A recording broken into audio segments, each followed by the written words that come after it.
All right, here we got a fantastic double loop Hot Wheels track. It's just totally awesome. So in here we have the car and it has a little spring launcher. The spring launches the car. It's going to go around this loop, the bigger loop, and then goes around a smaller loop and then just keeps on going. And what we're going to do is we're going to find out a couple things about the situation. So first things first, we're going to label a couple things here and make some values here. Obviously this loop is taller than this one. Let's say this loop is 40 centimeters tall. And let's say this loop is 30 centimeters tall. And inside of the little spring launcher here, let's say this thing was pulled back. Well, let's go with 6 centimeters. So it was pulled back 6 centimeters to launch the car. And let's say this is we'll say it's a 60-gram Hot Wheels car. Okay, now we're going to find out a few things here.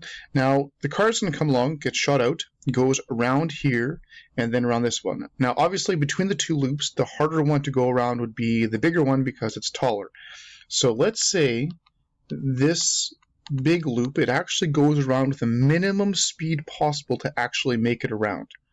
Okay, so it makes it around that one. If it makes it around this one, obviously it's going to go around this one. We're not going to lose any energy to anything like that. It's all be idealized, so it's going to be fantastic. And let's use this idea to find out a couple things. Let's find out what is the key value inside the spring, but also what is the speed at the top of this loop, as well as what is the normal force at the top of that loop. Okay, so we'll bring some circular motion stuff as well, and so I'll piece these things together. Now there's energies, there's forces involved with this, so let's just start with simple things that we can find and work with it. Now I can't really do too much here. All I know is the x value and the mass. I don't have the k value here, so leave this alone for now. I go up here. I've got the height, I've got the mass, so I can find the potential energy here. But it doesn't just have potential, it also has kinetic, but I don't know how fast it's going. But this right here helps me out to find the speed at the top of the loop. Because I know if I'm at minimum speed with circular motion, that's when Fc and Fg are equal to each other. So my mv squared over r has to be equal to my mg if this is my minimum speed. We've done this before with circular energy, or not circular motion, and incorporating energy with it. So if we do this, we know that the m's cancel out, and we've had this before. The minimum speed required would just be the root of rg put together. So I know the radius is 20 centimeters because it's a 40 centimeters tall loop. So I got the radius of 0.2. I can times it by 9.81, and then don't forget to square root. And it's going 1.4 meters per second at the top of this loop. So here it's going 1.4 meters per second. Well, now that I have the speed at the top of that loop, I can find the kinetic energy there. I also know the height of the loop and the mass. I can find the potential energy up there. I can put those two together, and I've got the total energy. And once I have the total energy there, I can put it anywhere. So let's just start by finding the kinetic energy in there. So the kinetic energy for this first loop, kinetic energy would be the 1/2 mv squared. I'm going to put this in for my v value. So I can take that, times it by or square it, times it by 0.5, times it by the 0.06, and we've got 0.059 joules of kinetic energy. I'm also going to find the potential energy up there, and that's just mgh. I've got the mass of 0.06, I can times it by my 9.81, times it by the 0.4 for the height of that loop, and I've got 0.235 joules. Okay. Now, what I'm going to do is I can add those together, and that'll be my total energy. So that'll be my energy total, and that'll be the total everywhere. So I add the two together, and we've got 0.294 joules of energy, and that is my total energy absolutely everywhere in the situation. So easiest thing to do right now is to take that energy and put it into the spring, because that's where it came from in the first place. So if I take that 0.294, so I got the 294, and I make that equal to 1/2 kx squared for spring energy, I can find my k value.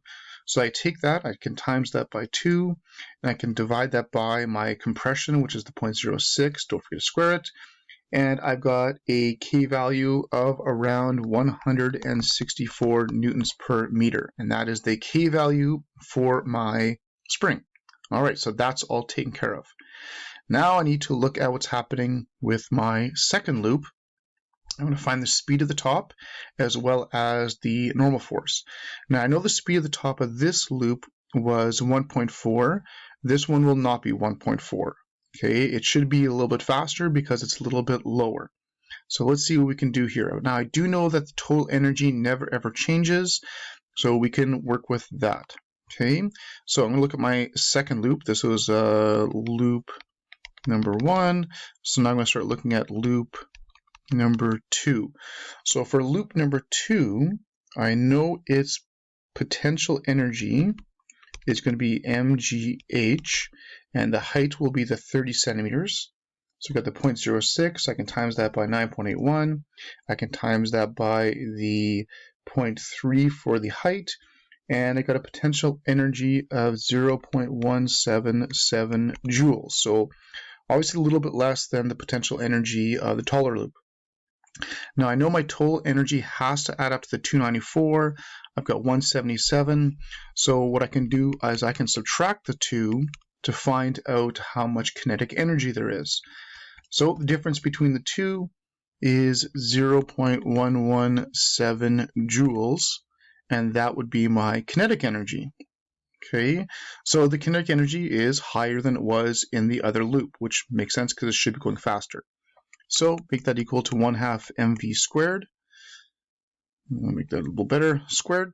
And I can solve for my speed at the top of the second loop. So I can take my 0.117, I can times that by 2, divide that by the mass of the car, which is 0.06, and we square root, and it's going around 2.0 meters per second, which is faster than the taller loop, which of course makes sense. All right, speed is taken care of just by using conservation of energy. Now I can try and find out my Fn, and this is where the forces kick in. So I got two forces, of course, acting on the car to go around the circle.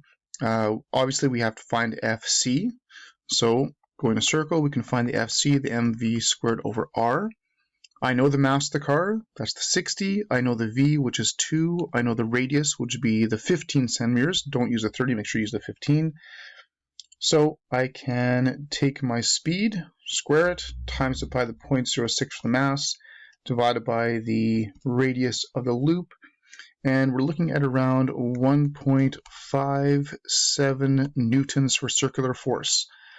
All right, well, there's also the force of gravity at the top of the loop, and that of course is just mg. So I got the 0.06, I'll times that by the 9.81, and we've got about 0.59 newtons for Fg. All right, so let's just sort of piece this together. I need 1.57 newtons for it to go around the circle. And of course, that Fc is pointing down towards the center of the circle, which is the exact same place that Fg is pointing at. So Fg helps you out, which means the track has to supply the rest. So the Fn would just be the difference between the two, which is like 0.98 newtons. So it's the combination of gravity pulling down as well as the track pushing down with 0.98. Those two put together will give you the 1.57 required for the circular motion. So Fn is all taken care of.